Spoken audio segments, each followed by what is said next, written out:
Comment commencer le hacking et passer d'un débutant à un véritable hacker? Par où commencer? Quelles sont les compétences de base nécessaires? Quelles sont les meilleures ressources? Faut-il faire des études? Pas de panique. Dans cette vidéo, je vais partager avec toi mes meilleurs conseils basés sur mon expérience pour débuter dans le domaine. Et crois-moi, si tu restes jusqu'à la fin, tu auras toutes les clés en main pour te lancer. La première chose qui est pour moi la plus importante, la mentalité. Le hacking, c'est avant tout une question d'état d'esprit. Tu t'amélioreras seulement en pratiquant. Fais des erreurs, apprends d'elles et surtout, n'arrête jamais d'apprendre. Ce domaine évolue constamment et pour rester au top, il faut toujours être en quête de nouvelles connaissances. Chaque échec est une opportunité de grandir et de te perfectionner. C'est une discipline où la persévérance et la curiosité sont tes meilleurs alliés. Pose-toi des questions, explore et ne te limite jamais à ce que tu sais déjà. Il existe 4 piliers à maîtriser avant de commencer la cybersécurité. Ton point de départ devrait être l'un d'eux. Peu importe par lequel tu vas commencer, fais ce qui t'attire le plus. Il n'y a pas de chemin tout tracé et tu ne perdras pas ton temps dans tous les cas. Ce sont des fondations essentielles pour la suite. Numéro 1, le hardware. Le matériel informatique joue un rôle essentiel. Apprends comment fonctionnent les composants et comment ils interagissent entre eux. Pour ce faire, tu peux te rendre sur la chaîne de Professeur Messer qui propose une playlist gratuite très bien expliquée. Numéro 2, le réseau. Comprendre comment fonctionnent les réseaux est crucial. Les modèles TCP/IP, OSI et les protocoles sont des concepts de base que tout hacker doit maîtriser. Tu peux te pencher sur la certification Network Plus, également disponible sur la chaîne de Professeur Messer. Numéro 3, la programmation. La programmation est un atout important. Selon moi, ce n'est pas obligatoire au début, mais cela va vite le devenir. Si tu ne sais pas par lequel commencer, choisis Python. Il est très populaire, facile à comprendre et particulièrement utile pour l'automatisation des tâches et le développement de scripts de hacking. Tu peux également apprendre le HTML, CSS et JavaScript qui te seront très utiles pour du hacking de site web. Je te recommande les sites FreeCodeCamp et The Odin Project qui sont très intuitifs. Numéro 4, les systèmes d'exploitation et en particulier Linux. C'est également fondamental. Apprendre à utiliser des commandes dans le shell et à naviguer dans un environnement Linux te permettra de travailler plus efficacement. Pour commencer, tu peux installer la distribution Kali Linux ou Ubuntu. Tu pourras utiliser le site Linux Journey pour apprendre et développer tes connaissances et le site Over the Wire pour mettre en pratique ce que tu viens d'apprendre. Apprendre ne veut pas dire devenir un expert. C'est pourquoi tu n'as pas besoin d'apprendre un langage de programmation ou un système d'exploitation de A à Z. C'est impossible. Apprends la base, comprends ce que tu fais et apprends à faire des recherches par toi-même. Si tu as un ordinateur et une connexion internet, c'est largement assez pour apprendre. Fais ce qui te plaît et ce qui t'anime.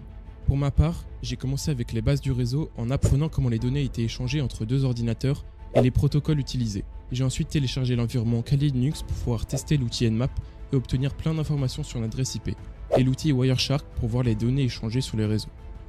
Après avoir obtenu les bases, je suis maintenant prêt à développer tes compétences en hacking. Voici les 4 meilleures plateformes que je te recommande et que tu pourras utiliser pour te former. La première, c'est TryHackMe. C'est la plateforme parfaite pour les débutants avec des parcours structurés et guidés. La deuxième, HackTheBox. C'est une plateforme qui demande un niveau un petit peu plus avancé, mais c'est une plateforme excellente pour se confronter à des challenges réels et complexes. La troisième, c'est RootMe. C'est une plateforme française qui offre une grande variété également de challenges et possède une très grosse communauté. Enfin, Portswigger Academy. Spécialisée dans la sécurité web, c'est une ressource incroyable pour comprendre les différentes vulnérabilités des applications web. Sur YouTube, tu trouveras des tonnes de ressources. En anglais, je te recommande notamment NetworkChuck qui est idéal pour les débutants et également The Cyber Mentor. Pour du contenu en français, tu pourras retrouver Hack-T-Back, Wacked et France Osich. Le plus important, c'est de te lancer. Arrête de te poser trop de questions et commence dès à présent. Chaque jour compte. Si tu ne te lances pas maintenant, tu seras en retard sur celui qui a commencé aujourd'hui. N'oublie pas, le meilleur autodidacte est souvent le plus motivé et le plus discipliné. La clé du succès dans ce domaine, c'est l'action. Commence par de petits projets, même si cela te semble insignifiant. Chaque ligne de code, chaque configuration que tu mets en place te rapproche de ton objectif. Il est crucial de prendre des notes sur ce que tu fais. Utilise des outils comme Notion, Obsidian ou Joplin pour documenter tes découvertes et tes progrès. Prendre des notes te permet de structurer tes pensées, de retenir plus efficacement et de te créer une base de connaissances personnelles pour la suite. Cela t'aidera à organiser tes connaissances et à t'y référer plus tard. En plus, cela peut te servir de portfolio pour montrer ce que tu as appris et accompli. Les études ne sont pas obligatoires, tu peux y arriver en autodidacte. Cependant, elles peuvent t'aider à trouver un emploi. Il existe de nombreux cursus comme des TUT, IUT, BTS et bachelors spécialisés en informatique et cybersécurité. Par la suite, tu peux te diriger vers des parcours d'ingénieur ou des masters en cybersécurité. En plus de l'apprentissage théorique, tu bénéficieras d'un réseau de contacts et d'opportunités qui peuvent être décisifs pour ta carrière. L'anglais est essentiel en cybersécurité. La majorité des ressources, des cours et des documentations sont en anglais. Plus vite tu te mettras à l'apprendre, plus tu seras à l'aise pour suivre les dernières tendances et technologies. Utilise des applications comme Duolingo, regarde des séries en VO, lis des articles et regarde des vidéos en anglais. Tout cela t'aidera à progresser. L'anglais est la langue internationale de la technologie et être à l'aise avec elle te donnera accès à une richesse de connaissances. Enfin, rejoins une communauté. Les avantages sont nombreux. Motivation, entraide, partage de ressources et apprentissage collectif. La communauté en cybersécurité est incroyablement riche et accueillante.